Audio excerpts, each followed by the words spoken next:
Okay, so welcome to the first episode of the Premier Football Podcast of 2020. I'm your special guest host, Sean, filling in for Rafe on a well-earned Christmas break. I'm joined by PFP stalwart, pundit, and above all else, Arsenal fan Joe Doherty. Yes. Joe, how are you? I'm very well, Sean. What a great start to 2020 for the Gunners. No surprise there. I can see the smile on your face. You're in good form. It was the first time that I've seen them play well the Chelsea game was decent. I did think, to be fair, there was a lot of criticism towards the ref, which was due when Arsenal lost. At the same time, Arsenal faded in the last 10 minutes. The energy levels went, and there was certainly for the winning goal, Abraham or Willian had to be brought down, and there was none of the players just couldn't reach them, even though they were dribbling with the ball. Their energy levels had gone. So I thought that this was the first really complete performance. Got the damage done in the first half, and then were able to sit back. And Man United were pretty tame, I have to say, with all the attacking players that they have. I didn't think that they created too many clear-cut... I can't remember, actually, a single clear-cut chance. Not at all. Rashford had that one from kind of the left-hand side of the box where he clipped it well over the bar. Yeah. You expect him to do better from that range. And then the other one that springs to mind is Fred's free kick. Oh, the last kick of the ball of the game. It just wasn't the Man U team we've seen in the most recent games. It helped Arsenal. Arsenal now, I've seen a bit of them this year. I keep an eye on them. 2 games in a week where they've looked really strong. This could be a new dawn for them. Mikel Arteta maybe instilling the philosophy in early. Yeah, I think so. The main difference is that he's added a structure to the team.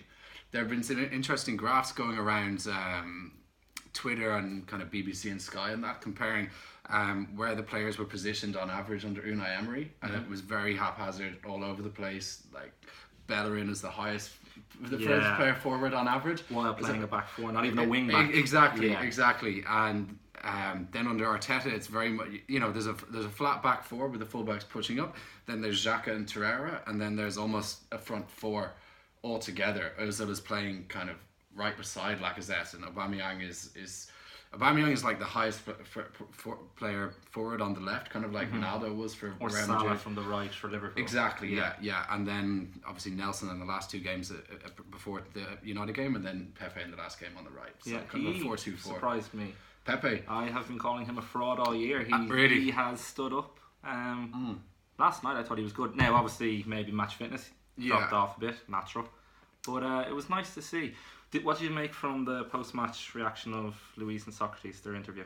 I thought it was a damning indication of how things were under Unai Emery, and also a damning indication of a lot of the Arsenal players who pick and choose when they want when they want to put the effort in. But what I will say in favour of them is that if you have a manager in any kind of job who's really uninspiring and is doing things in a way that is obviously not working, it's going to be difficult to work for them. Obviously you should, especially when you're being paid this kind of money, but I can understand why players get a bit that'll feed into player power. It's too strong. You shouldn't be allowed down tools. You shouldn't, of course, and there should be some sort of accountability. And if the manager's not able to motivate them, then maybe the directors of football and they should, or reduce wage and performance-based payments. Exactly. I think that's a full discussion in itself. It is. Yeah. There is I think Callum Hudson-Odoi, his overall package is like 180 grand a week, but a lot of that is on the targets that he hits and things. So slightly off topic, because that's Chelsea. Have you heard Tammy Abraham is now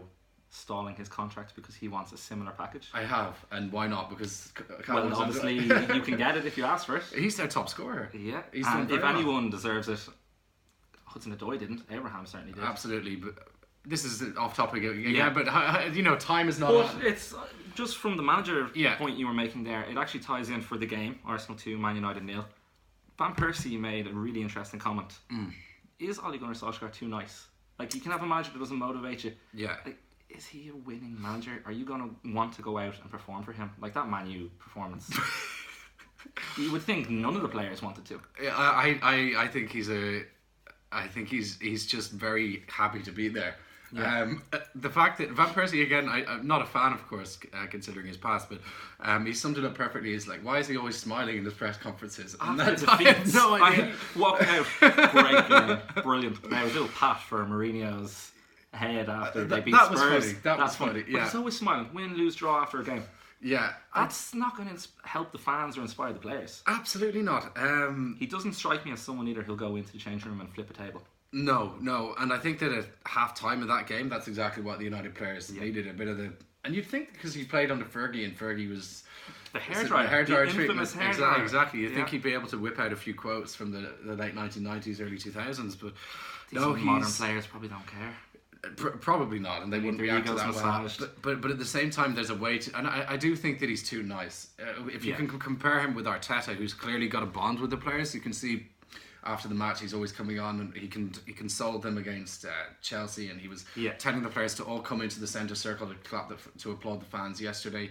And like that's a very nice thing to do, but you can tell that he puts great demands on them at the same time, and he's come out and said that under him it's non-negotiable to give 110% in every single game for 90 minutes.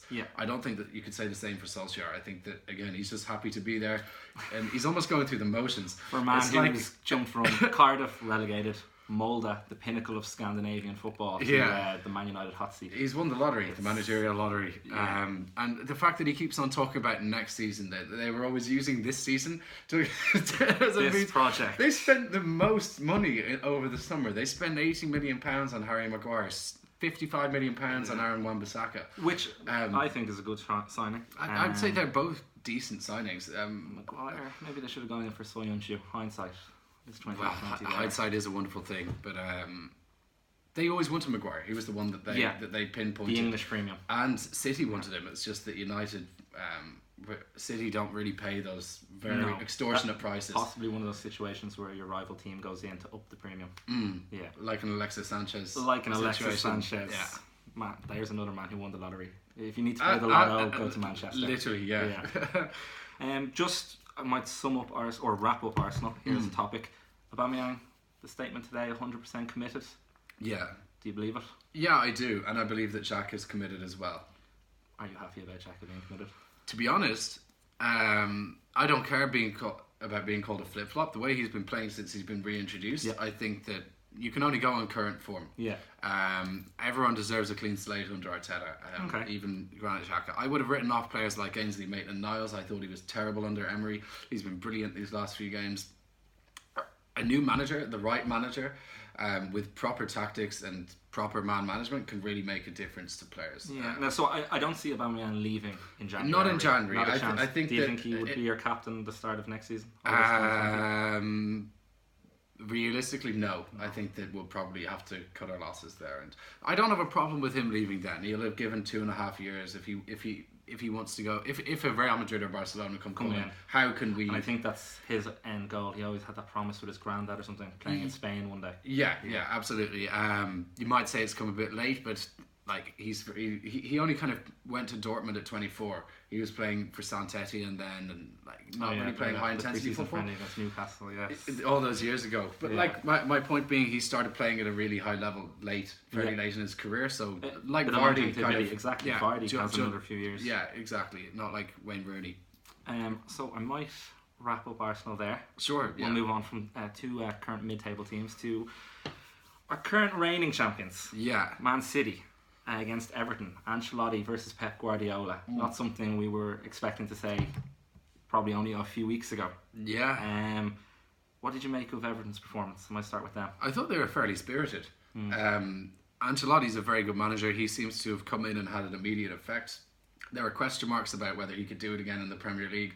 Obviously, three games in, 6 points and just a narrow defeat to Manchester City. They certainly grew into the Man City game. Yeah, they did. They finished quite strongly. They were a bit passive towards the start, maybe daunted by the fact that they were playing against Manchester City at the Etihad. Yeah. And probably Carlo hasn't had enough time with the squad. Yeah, and I mean this is the sort of game which for Everton is a free hit. If they get anything out of it, it's a bonus. Absolutely. So a 2-1 loss, I don't think they'll be too deflated. I might ask, just from the Irish perspective, this new change of shape that sees Coleman playing as right side of a back three. Yeah. Interesting. Yeah, like I never thought of shape because they have two good right backs, I suppose, and he's trying to shoehorn them into a system where he can get his best players on the pitch. But I never thought of Coleman as a a right-sided centre-back. Yeah. But I suppose when you think about it, he is quick. He's not tiny. Yeah. And Kyle Walker went in for England and did a good job there in the last World Cup. He's certainly lost something going forward since the leg break. He has, so maybe his defensive qualities suit it. Definitely. And I think for an Irish point of view, I think that Matt Doherty is much better than him. And that if this could be an interesting way for Ireland. Ireland are not a team that need to play 4 at the back. They can play 5 at the back, and it might actually suit Ireland a lot better. And I think Matt Doherty needs to play because his output going forward. We might save that for a March special of the PFP. Absolutely, international break. Yeah, but no, just interesting to see that it is happening now. Man City, another Bravo blunder. Oh dear God! Is anyone surprised? No. It's not the type of blunder that we've come to expect from him. Usually it's kind of letting one in through the left hand straight over his head, or there was once a hat-trick of Bravo errors in the same game. I think it was against Everton 2-3 seasons ago in his first season, where he let in a hat-trick of errors and they lost 4-0 or 4. They conceded 4 goals, and one was straight through him, one was to his left, one was to his right. Like, he had that horrible streak of every shot went in. Didn't save one for I don't know how many shots in a row. But God, do you just do a West Ham, cut your second choice, jump to the third choice, Scott Carson in? No, because I don't think that Scott Carson... Well, David Martin, I suppose. He's kind of... Roberto was out of form. Bravo just hasn't worked ever. He was brought in for his distribution. It doesn't work. It's not instilling confidence into an already weakened defence. Yeah. Have they lost their fear factor? Does it stem from the back throughout the whole team? Yeah, they've lost their fear factor, and it's something Rafe and I have discussed at great length. It's having to... half having and half choosing to continually play Fernandinho as a centre back. You're taking away from the qualities that he brings as a central defensive midfielder, and he was the fulcrum of their team in terms of winning the ball back and avoiding having players running in at their defence. Their defensive company last season and for many years, and Laporte last season aside, this season and last season, aside from those 2 players, has never been especially strong. I've never really taken to Nicholas Otamendi. John Stones doesn't convince me defensively, albeit he's a great ball player. And being a great ball player isn't enough to... You need a very good defender alongside you. You do, which is why when Company and him were playing together, they looked all right. Or Stones, Laporte...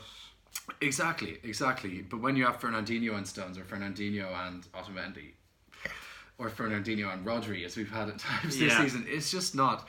And not strengthening at centre-back when they were going into the season with just 3 fit centre-backs was suicidal as far as I'm concerned. Letting Company go just really seems like it was a... Yeah. I mean, he was probably... I think he's taken up a player-manager role. It's probably something he's wanted to do for a long time, so fair play to him. But I think he got relieved of his manager side of that. Recently? Yeah. I haven't heard of that. That's interesting. So it was an Anderlecht player. So just playing for Anderlecht, who are a fairly, average European side. Yeah. But I mean, with all their resources, to not bring in a 4th centre-back, that's insane. And that's on Pep and the directors there. 100%. It's a very short-sighted move. Absolutely. And it kind of has summed up everything they didn't prepare for this season. And the lack of preparation is why they are where they are. Yeah, absolutely. So far behind. They can't...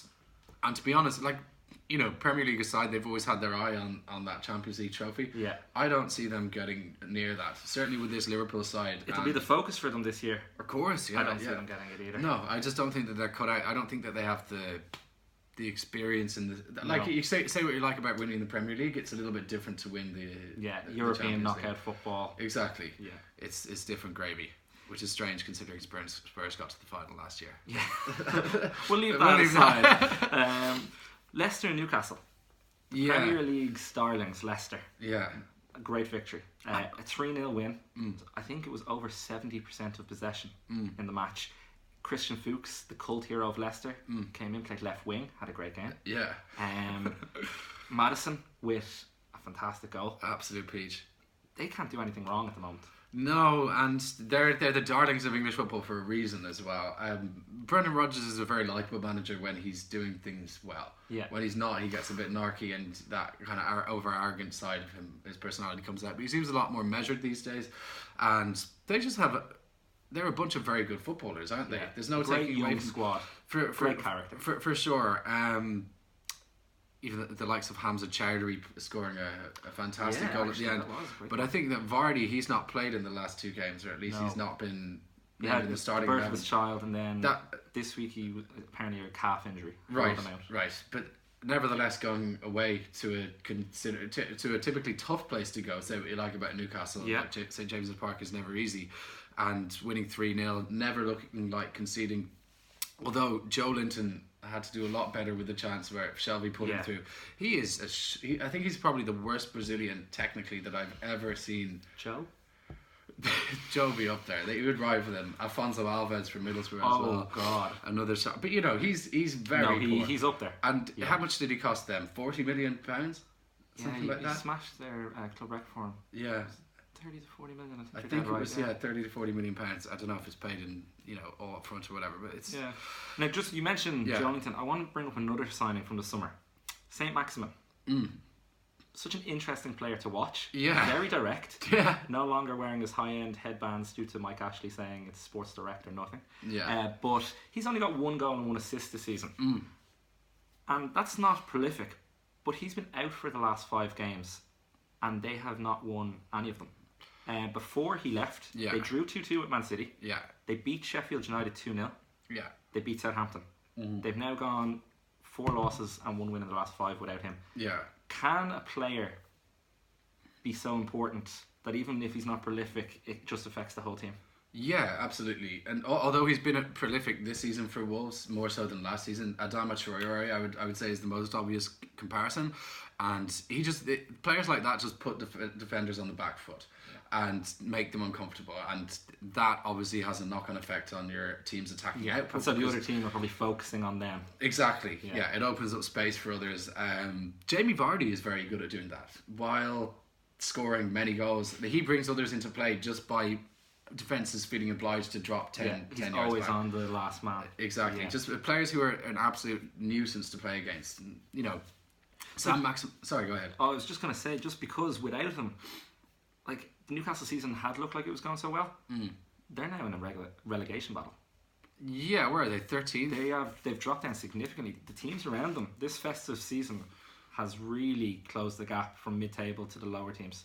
It's actually far more interesting at the bottom than it is at the top at the moment. I completely agree. It's unbelievable. I mean, to refer to Newcastle, they're just 2 points off Arsenal in 10th, but at the same time they are 5 points off Bournemouth in 18th. Yeah. And with the form that they're in, anything could, no one in that, from I would say realistically, Arsenal and Everton are not going to. They're only going to go up. They're not going to get sucked back down into that. But anyone from Southampton in 12th down to Norwich in 20th, they're not out of it, and they're not going to be out of it until the final game of the season. No, and especially when you look at points, 6 points separates Everton in 12th. Yeah. To Watford in 19th. Yeah. It's scary. It's getting tight. And we were saying, the mid-table, everyone was jumping. Like Spurs went on a run, they went to 4th, or 5th, just behind Chelsea. Yeah. This now, Watford and Southampton. Yeah. Both picked up 10 points out of a possible 12. Yeah. The 2 informed teams over the festive fixtures. Southampton have jumped to 12th. Yeah. And they were dead and buried a few weeks ago. Yeah. Getting written off. Danny Ings has been phenomenal. Absolutely. What's he scored? 13, 14 Premier League goals already? Joint with Aubameyang, 13. 13, yeah. It's fantastic. English call-up? On form, ahead of Callum Wilson, you'd have to say, is that third choice striker. Yeah, why not? Highest English scorer. Yeah. Touching on Southampton, we've mentioned their great form there. Yeah. Danny Ings. They beat Tottenham 1-0. Yeah. Apart from being delighted, no doubt, Jose's yellow. What did you make of that? I don't think that you should be going into the opposing technical area at all during the game. Yeah. There's just no reason. He was lucky to only get a yellow, as far as I'm concerned. That's a no-go zone. It's like running on the pitch. Yeah. Jurgen Klopp ran on the pitch. I know, and I think that's disgraceful. It's great to see his emotion, but at the same time, save that for the end of the match. Don't run on after a goal. That's completely disrespectful to the opposing. A classic Jose Mourinho deflection technique. Tottenham are losing to Southampton. We've seen him do it with United. He takes the eyes onto him. We've seen him do it with Chelsea, Inter, Real Madrid, the eye gouge, everything. Yeah. Things aren't going well. Tottenham, he hasn't really had a new manager bounce with Tottenham. They had the 5-0 with Burnley, but they've kind of just trucked on as if Pochettino was still there. Yeah. Is it another classic Jose move? Yeah, it is. Yeah. He's looking to grab all the headlines to, like as you say, to deflect the 100%. the poor performances. They have, but even what was the game that he got his red card in? I can't remember off the top of my head. The Everton was rescinded. He's just had the 3, I'm pretty sure, which is lucky because Kane's obviously now out with the hamstrings. His son can slot back in. Yeah. What was that game? It'll come to us in the middle of the night. But of course they miss him. He's their best player. Yeah. I think he's more important to them than Harry Kane.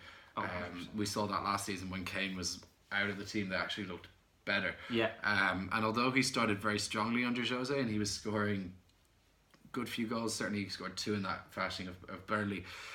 He's looked very off the pace, and I think that he has been carrying a knock, and that Jose has kind of been forced to play him throughout the festive period, and that's backfired. And, he's probably out for a month or so now. Yeah, hamstrings. But it's not the ankle, as he usually suffers. So maybe it's a muscular injury. It could be 10 days or so, but could be lucky with the FA Cup break coming up.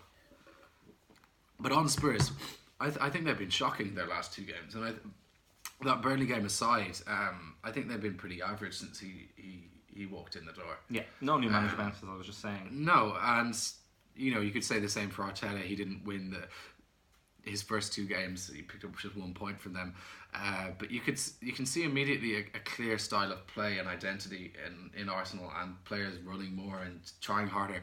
I just don't see that with Spurs. No. Alderweireld may have signed a new contract recently, but he was awful.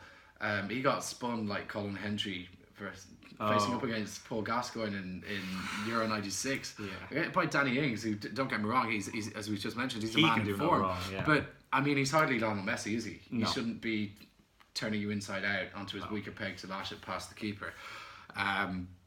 Vertonghen's looked very sloppy. I think he just has 6 months left. I think he's gone. He's going to shoulder it into the left back slot also. Yeah, because they have Davies and Rose out at the same time, which is unlucky. But he's played there many times for Belgium, and he's experienced enough a defender to not be doing better. Yeah, and I think in their midfield they can't get any consistency there. No. And Ndombele seems to be very hit and miss in terms of the minutes that he's able to play.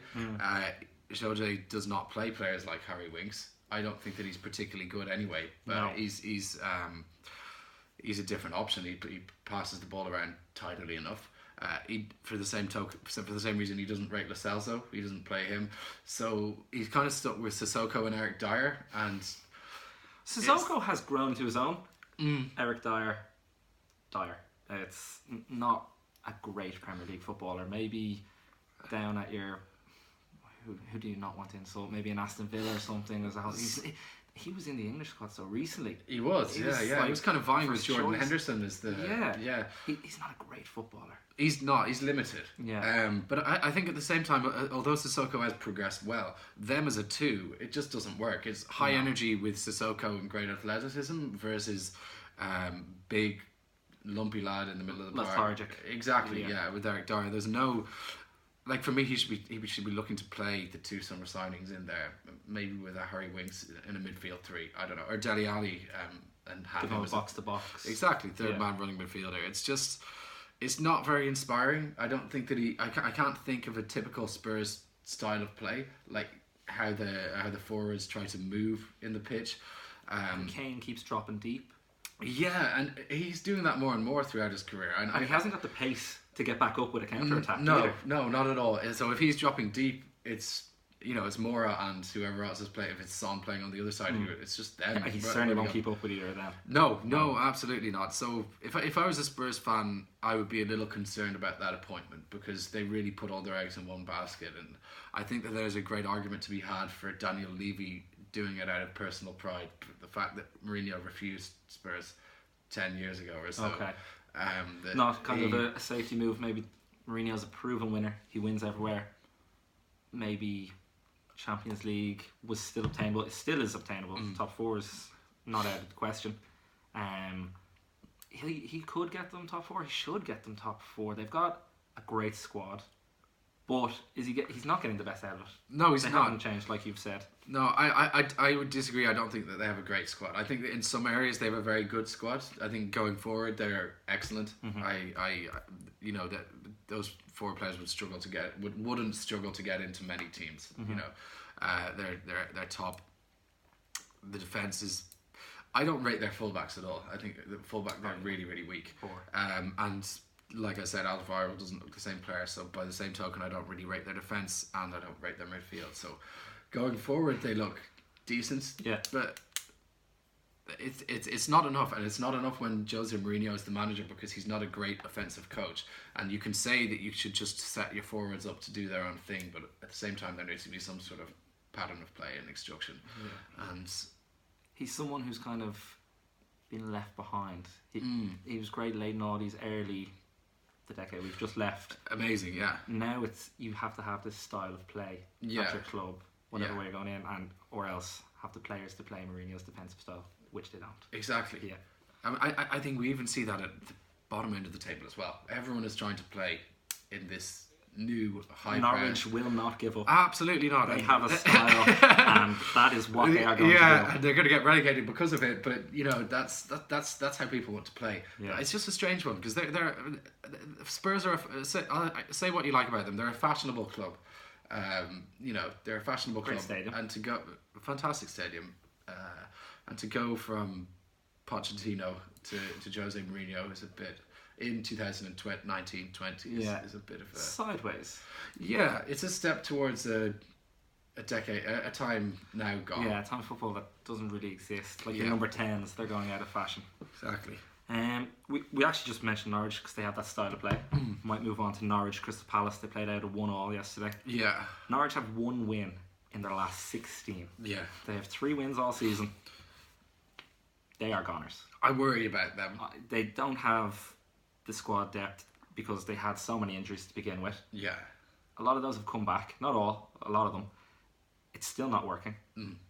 Farke out or stick with him and prep for the championship and hoping that you can keep that squad culture and morale. Obviously losing every week won't help morale, but bring it into the championship next season the way Burnley did. Sean Dyche, they got relegated, came back stronger for it. Yeah.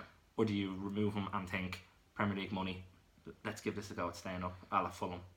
No, I'd stick with him, to be fair. I don't think that Norwich are a club who can be making demands to stay up when they get promoted. Yeah. To be, with the greatest respect to Norwich. I could think of Charlton Athletic in 1998. They got promoted from the Championship. They finished 18th under Alan Kirbishley, got relegated, won the Division 1 back then by like 8-10 points or something, and came back and established themselves for 6-7 years.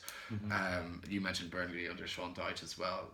Newcastle under Rafa Benitez. I think that I've seen enough good things about them. I don't think that they're quite ready for the Premier League yet, and they don't have a goal scorer. Which Pukki's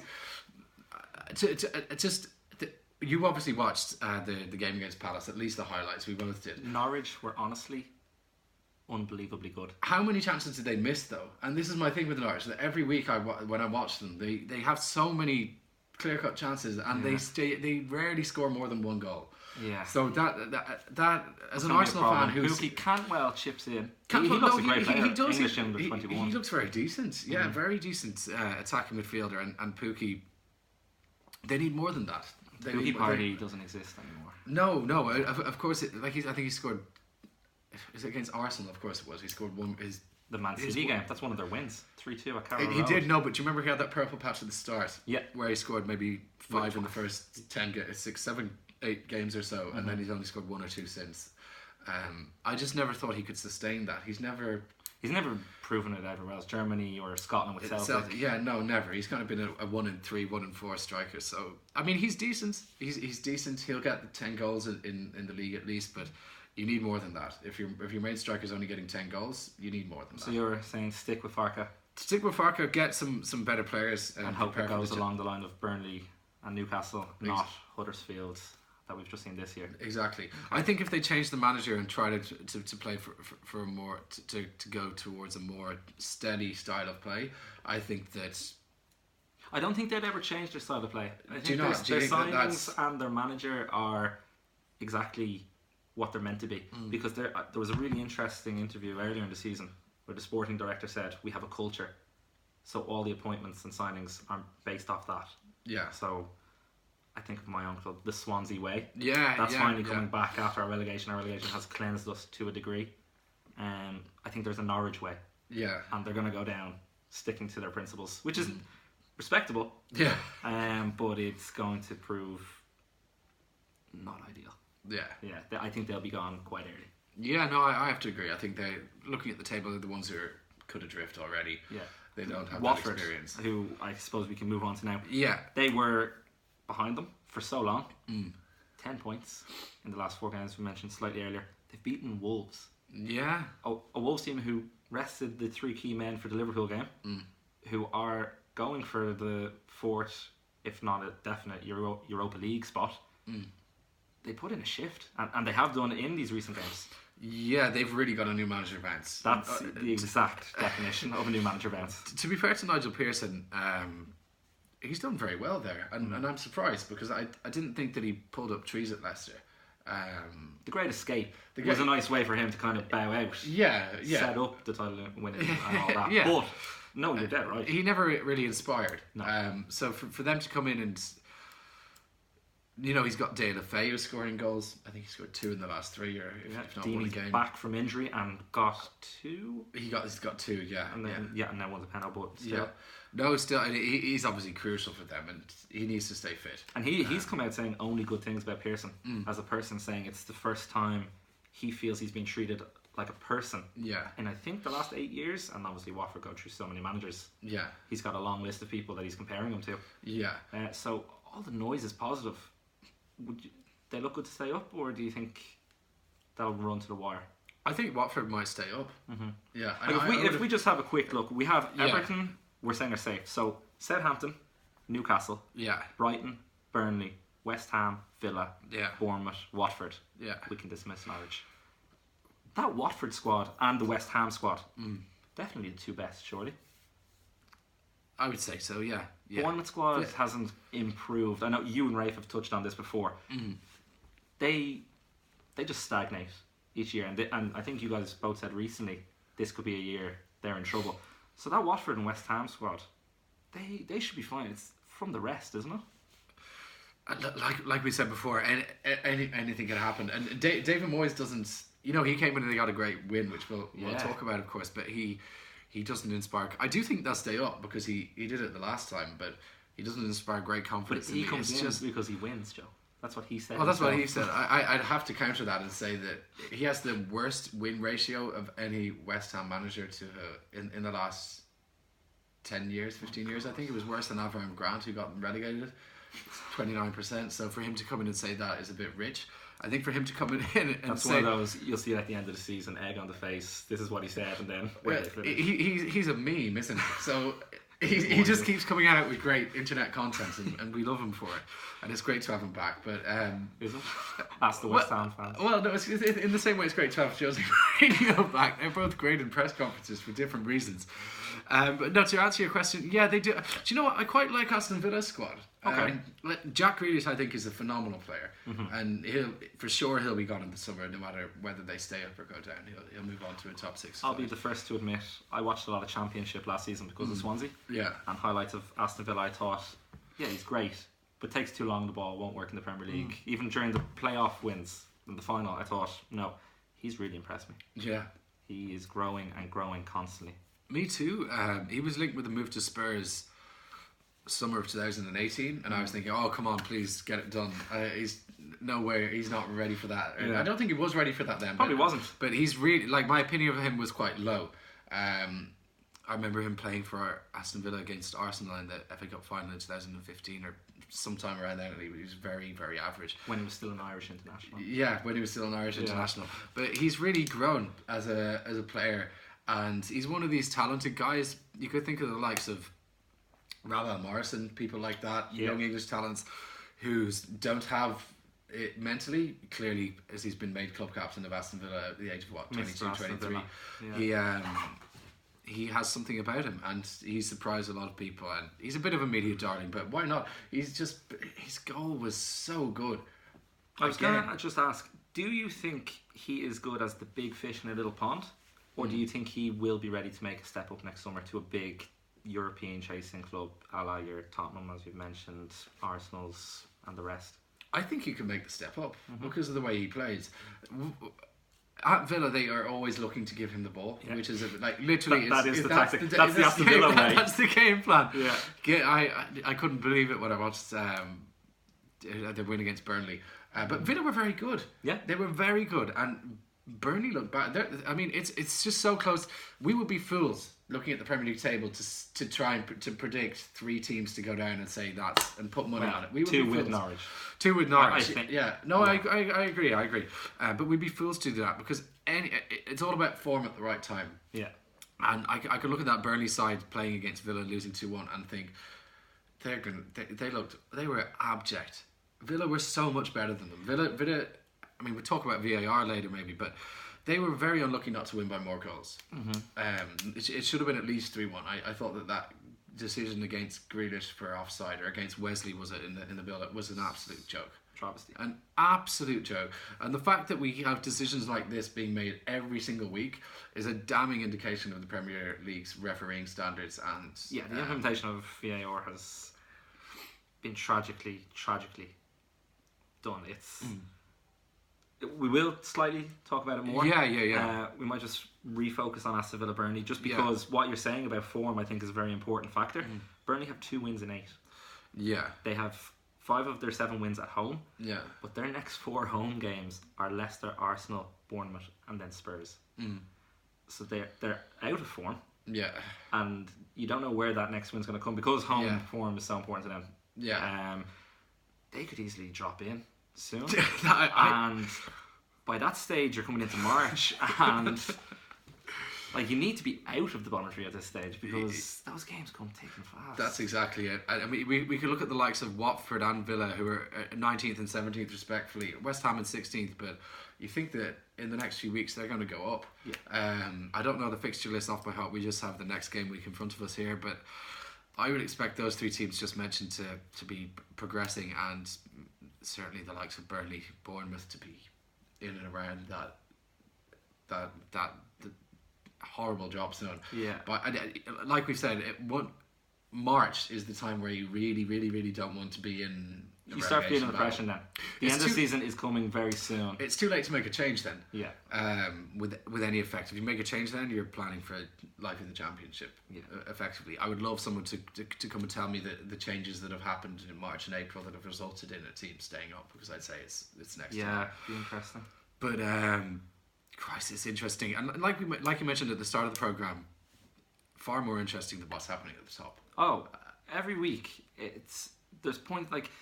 Of all the teams this weekend, like we have results, so many of those bottom 6, 7 picked up points. Yeah. They always do. I think it's very rare for there to be a game week with none of them picking up points. Yeah, and especially interesting because a lot of them were playing teams from the top. Yeah. So you were thinking, if Watford hadn't beaten Wolves, they'd be cut adrift. They'd be then 6 points behind Bournemouth. Yeah. 4. But now they're 1 point behind Bournemouth. And another win, they're out of relegation for the first time since, I would say, very early. I don't know how long they've been in relegation. Yeah, no, because they didn't get a win for like 10, 12 games, something like that. So across 2 managers, 3. Exactly, yeah. So no, really, they've spent the entire season in the drop zone. So I feel reasonably confident about Watford staying up. Oh, I do as well. Their squad is phenomenal. The LFAO can be a game winner. We touched on him. He's back amongst the goals. Deeney coming back from that injury. He's got a great character about him, Troy Deeney, doesn't he? You know, he's a leader. We say Grealish is Mr. Aston Villa. Deeney's Mr. Watford. He is. Then you go to West Ham. Yeah. And you've got Mr. West Ham, Mark Noble. He picked up a brace on the weekend. He did. And he won the penalty as well. Yeah. Fair play to Mark Noble. Fair play to David Moyes. He's obviously instilled something there. Yeah. Now I know Bournemouth are out of form, but... No, to go and to win 4-0 in your first game in charge with a fairly empty stadium, it can be said. There are a lot of empty seats for protesting the owners and protesting the appointment. Yeah. To be fair to the owners, they went for a man who came in similar circumstances a couple of years ago and got them to stay up. Yeah.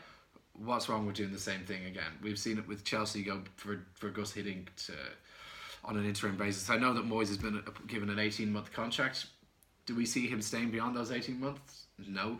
They're going to go for another fancy foreign manager who's going to have David will keep the phone on and he'll say, you know what, I'll see you in a few months. Don't worry, he knows that in another 18 months, 2 years, he's going to get the phone call from the two Davids. Interesting, 3 Davids are now running West Ham: David Gold, David Sullivan, and David Moyes. 2 others are 2 Davids. That's almost the Newcastle Steve Bruce, and then the goalkeeping coach is Steve. Oh yeah. That's 4 or 5 Steves. Bournemouth. Yeah, they're in trouble. They're in big trouble. Callum Wilson's not firing. Ryan Fraser is not the player he was last year. He didn't get his move. Maybe he's in a huff. Who knows? Eddie Howe's name always seems to be thrown in the ring for the more glamorous jobs. Yeah. He hasn't gone. For his own sake, should he take the next one that comes up that he's thrown in for? Yeah, but I don't think he'll get one. No. Maybe, like I was saying to Rafe a few weeks ago, that he should be in line for the Everton job.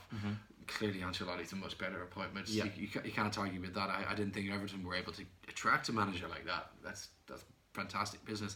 I've never really understood the hype about Eddie Howe. I do appreciate that he took them from, was it Division 2? Yeah, the lower league, with a little stint elsewhere. all the way up. It's football manager stuff. It's something that every teenage boy who loves football has done themselves. But save and restart implemented. Absolutely, yeah. All that comes with it. But I've just never. He's never taken them to new heights. I think they've finished every single Premier League season in the bottom. Could double check this, between 42 and 46 points. Yeah, and I think every single season in the bottom half, actually. Maybe 10th, like once. But, okay, Bournemouth, to be a Premier League side is That's great. Fantastic. But after some... You want progression. Like Stoke City, and I know that they ended up getting relegated, but they got into the Europa League. Or like Wolves in their first season. Swansea, got Europa League, and then... Did they win the League Cup? Won the League Cup, 5-0 against Bradford. That was it, yeah.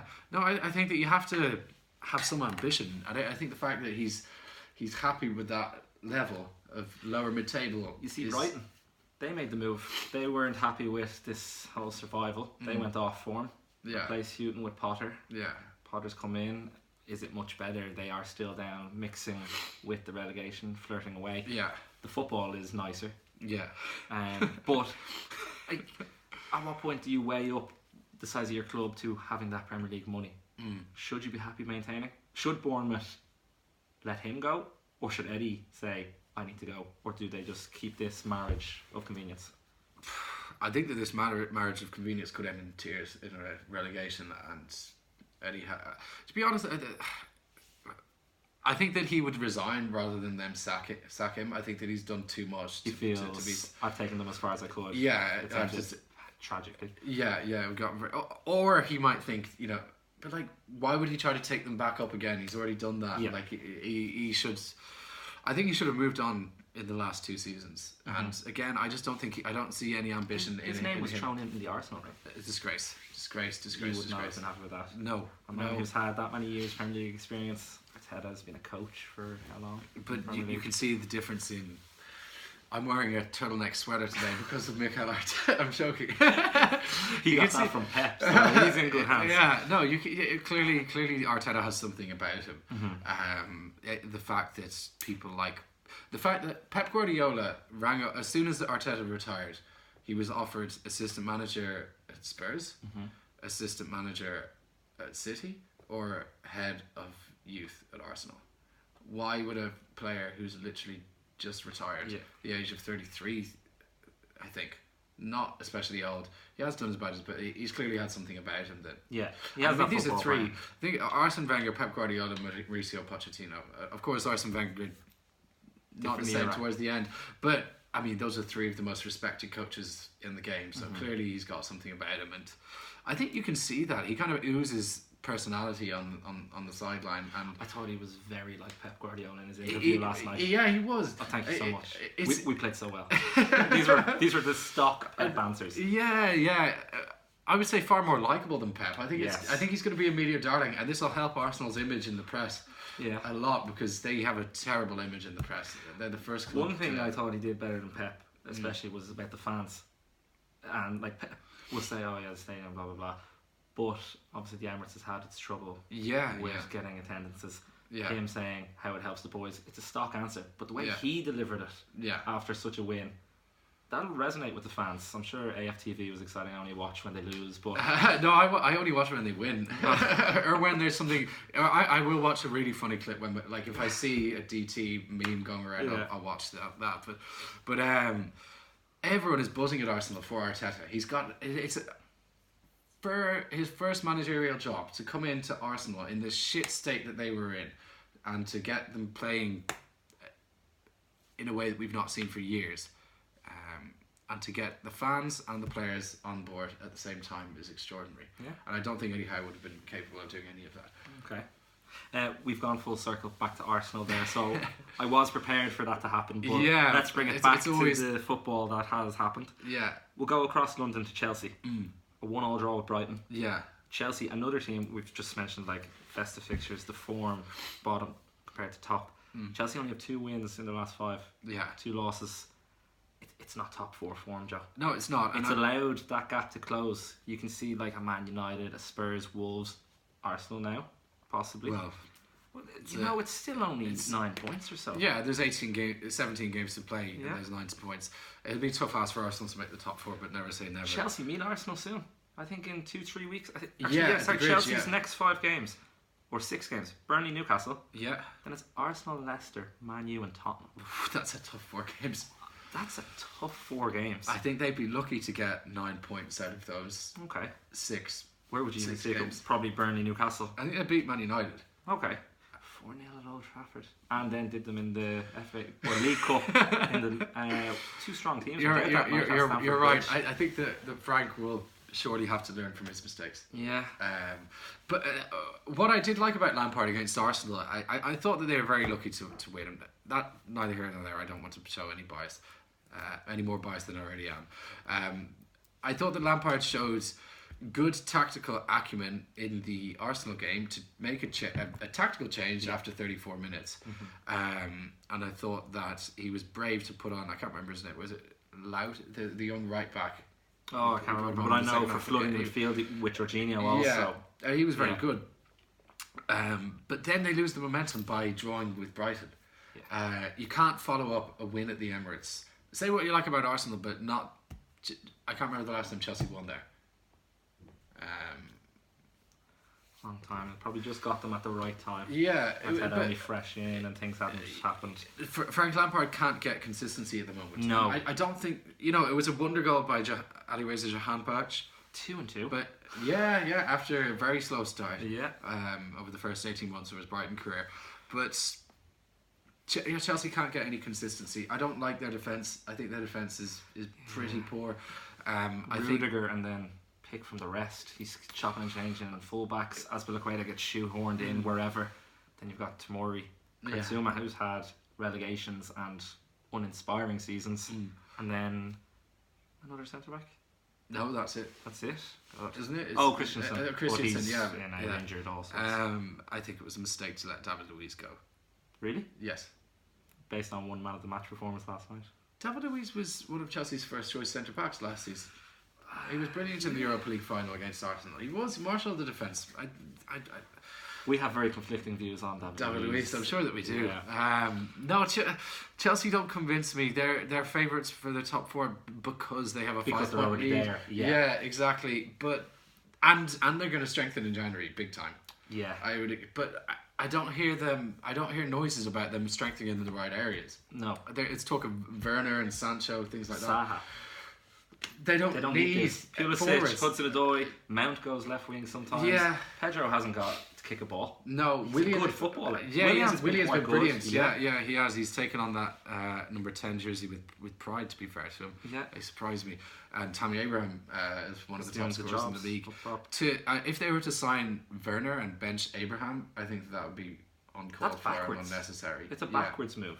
Yeah, I do rate Werner, but you've shown this much faith in Abraham already. He's backed it up. Yeah, double digits for the season already. Absolutely. I'd say he'll probably score about 17 goals in the league. That's a decent return in his first full season in the Premier League. Yeah, maybe even hit 20. But yeah, they're wildly inconsistent, and like with the relegation battle, and I'm not. The top three, I think, will pick them. They pick themselves. No, that's already. done. Yeah, I think Liverpool have the league won. They do. I'd go out on a limb and say that. They're 10 points clear with 2 games in hand. Yeah. Leicester, Man City, great for a Champions League spot. This is actually turning into almost like last season, where the top 4, no one wanted it. That 4th spot. Oh, Man U, Arsenal, Chelsea. Was it Tottenham? Spurs as well, yeah. Everyone was just throwing points away by the end of the season. It was ridiculous. Now you throw in, you've got Wolves chasing it this year, Sheffield United. I don't know if they'll go the distance, but who's going to take it? It's anyone's pick. If I wouldn't want to put. I think before I'd said that I'd put money on Spurs because of the players they had in Mourinho, but I see. I haven't seen enough from them to agree with you on that, and I wish I could. That was when he just arrived after the first 3 games, something like that. But now, I don't see Spurs making the top 4. No, I would have said Man U before that game last night. The Burnley result looked good. It almost felt like they turned a corner for how many times they've turned a corner with Ollie at the wheel. But backwards last night. It was dreadful. Call me crazy, I think Arsenal have a better chance than Man U and Spurs. I think Arsenal are better. I think that Chelsea will get there, probably. I need to see more of Arsenal. It's different getting up for 2 big games like Chelsea and Man U. Yeah. Do get away to Palace in the early kickoff on the 11th of January if they go out and put in and win comfortably there, or win it all. Because it's not easy to beat a Roy Hodgson team. No, it's not. Not at all. No, as Norwich showed. Post. Boy, did they try. Norwich Crystal Palace, it was a game with some VAR drama. Yeah. We had a Connor Wickham goal, late equaliser. Yeah. Flagged for offside. VAR overrules this, it gives the goal. Yeah. Great example of VAR being used correctly. Perfect. And it was used quite quickly as well. There was no major drama. No, it was Norwich fans biting their nails and condemning them to relegation. Yeah. We saw the wrong side of it. You touched on it earlier. Grealish's ankle or Wesley's ankle offside in an open goal. If even. I mean, there is an argument that if there's any part of the forward's body offside, then it's offside. But I didn't see any. How is that giving him an advantage? In no way. A centimetre up his ankle. In no way. I couldn't even see it. I swear to God, I couldn't see goal. it. Yeah. As he's doing it. Yeah. So he's not going to score from that. No. Like, clear and obvious errors. Who's to say his heel is actually touching the back of his boot at that point? Yeah. I know you can score at the boot. You're absolutely right. It's too fine a line. They're implementing it all wrong with the clear and obvious errors. We had one other incident on the weekend that I remembered was Cresswell's red card was rescinded. Right. He was then just given a yellow. Yeah. Not deemed to be serious foul play. He's gone into the player. One of the boys gone through the man, scissors action. But again, another example of VAR working well. It wasn't a red card. We saw similarly with Kabasele for Watford. For him not getting the red. He was given a booking and then they were reviewing it. And then they reviewed it and gave him a red. Yeah. I thought that was very harsh. Yeah. I thought that Cathcart was covering almost right beside him and he pulled back the forward. I can't remember who it was for Wolves. And VAR gave him a red card. But if you have if you're denying an obvious goal scoring opportunity, that's fine. But he had Cathcart covering as well. Yeah. Almost right beside him. Sacco for Crystal Palace. This one where he wins the ball, catches not terribly the man, and he makes a meal of it as all modern footballers do. But they kept the red card even though they reviewed it. And I was just thinking, he's followed through after winning the ball. Yeah. Like his momentum's taken him through and he hasn't endangered the player. He's not gone in to hurt him. He was as baffled as me. That one maybe is 50-50. It can really depend who's reviewing it. But some of the other ones where they won't give it. You see a great example, Liverpool goal. Yeah. From last week, they haven't played this week. Sheffield United are playing tonight. The Lana handball. So the ball crossed the line before the ref blew his whistle. So they were able to overturn it. Yeah. But in that same build-up of play, Van Dijk has handball. The ball has hit Van Dijk's hand, to be diplomatic about it. But they ruled that as unclear. Like, it's working both ways in that one incident, but overall it's just not working. I was a big fan of it being implemented. How can they fix what they've done? Do they need an overhaul mid-season? Can they just admit they've done it wrong? Or do they have to stick with what they've done, go next season? I think they have to write it out. And if there aren't big changes in the summer with the way... I don't think keep it as it is, write it out. Yeah, I don't think that... I just don't... It'd be like changing a law mid-season. Back-pass rule mid-season. I don't think that you can do that. I think that they have to keep with what... I disagree with the way it's being implemented, like you and like everyone else, but... I'm a huge advocate of VAR. Me too. I like the right decision. Yeah. Armpit offsides are it's bullshit. breaking the game for me. Yeah. It's... Who scores with their armpit if they're leaning forward? Yeah. So it's the point of where you can score from. So they bring it up to the shoulder or the armpit as armpit offside, and then they say he's offside even though he's finished it with his right foot. That's wrong. Yeah. At what point does the jersey cover where his shoulder and arm are? How can they define that small distance when it's on? It's a tough one to kind of just take, and then when you see everyone in the stadium waiting for so long. Yeah. I haven't gone to a match this season yet to see this, but I can just see from the ones I'm watching. Yeah. The atmosphere is draining. The fans are not happy. There's no communication about what's happening. Could they change the communication?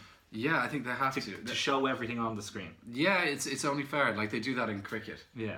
Instead of getting the message tennis. Reviewing possible offside, reviewing possible foul. No, if it's a Hawkeye in tennis, they show that. The same in cricket. So everyone's, everyone knows that it takes time to do these. There are certain situations where VAR is done like that and it's really good and it works well, but it's not always going to be like that. There are going to be times where it's close, maybe for a penalty, a slight clip on the ankle, something like that.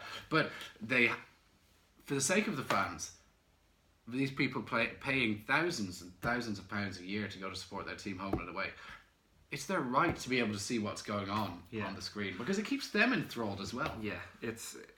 Then you get have we scored? The players their celebrations are muted. They're holding off. Some of them are holding off. Some run away and then suddenly it's taken away from them. That's a killer. I saw the Brighton left back scored. Was it this weekend or last weekend? His first goal for Brighton. Yeah. 6'7" left back, unheard of. And then it's taken away from him and you just see his face. He's like, oh. Or the young Wolves lad scoring at Anfield and doing the big, and it's gone. Sliding, you score into the cup. I think it was in the cup. Yeah. It's heartbreaking. Yeah, not too many people. One thing I want to ask about VAR, just to keep it going. These offside calls, they are so tight. Yeah. But some of the other ones, the pitch side monitors are there. Yeah. So that hasn't happened yet. Could they start using that and let the on-field referee just do it? I think they could do that mid-season. Because then you can link up, show on the big screen the incident itself, and then fans will see why it's been given by that ref. Yeah. I quite liked that in the World Cup. Yeah. When they used it. Wasn't there an incident in a game that Portugal played? I can't remember off the top of my head. But it's only fair on the fans to be able to see that. And at the end of the day, the referee is, he has every right to be able to go up and make that decision himself. And he's the on-field one. He's keeping up with this gameplay. It's not coming down to someone else's then judgment. Exactly, yeah. Keep it with him. Will we leave it there, John? I think we might have to. And You're a man for the fans. You want VAR to be in for the fans. I do, yeah, and I want AFTV to be in for the fans as well. Only when they lose for me. But we'll leave it there. Thank you for having me. Sean, it's been a pleasure. Thank you so much for coming on. We'll definitely get you on again. It's been fantastic. I suppose I'll wrap up on behalf of you and say you should like, comment, subscribe, certainly on YouTube. Yeah. All that good stuff. Maybe get some discussion in the comments. Rafe out, wins are in. Who knows? We'll put a poll up. I'll leave it to you for the final word. As always, thank you so much for watching, and big thanks to Sean for coming. He's a great friend of both Rafe and ours and loves football, as you can tell. So great thanks to him for coming along, and we'll see you guys next week.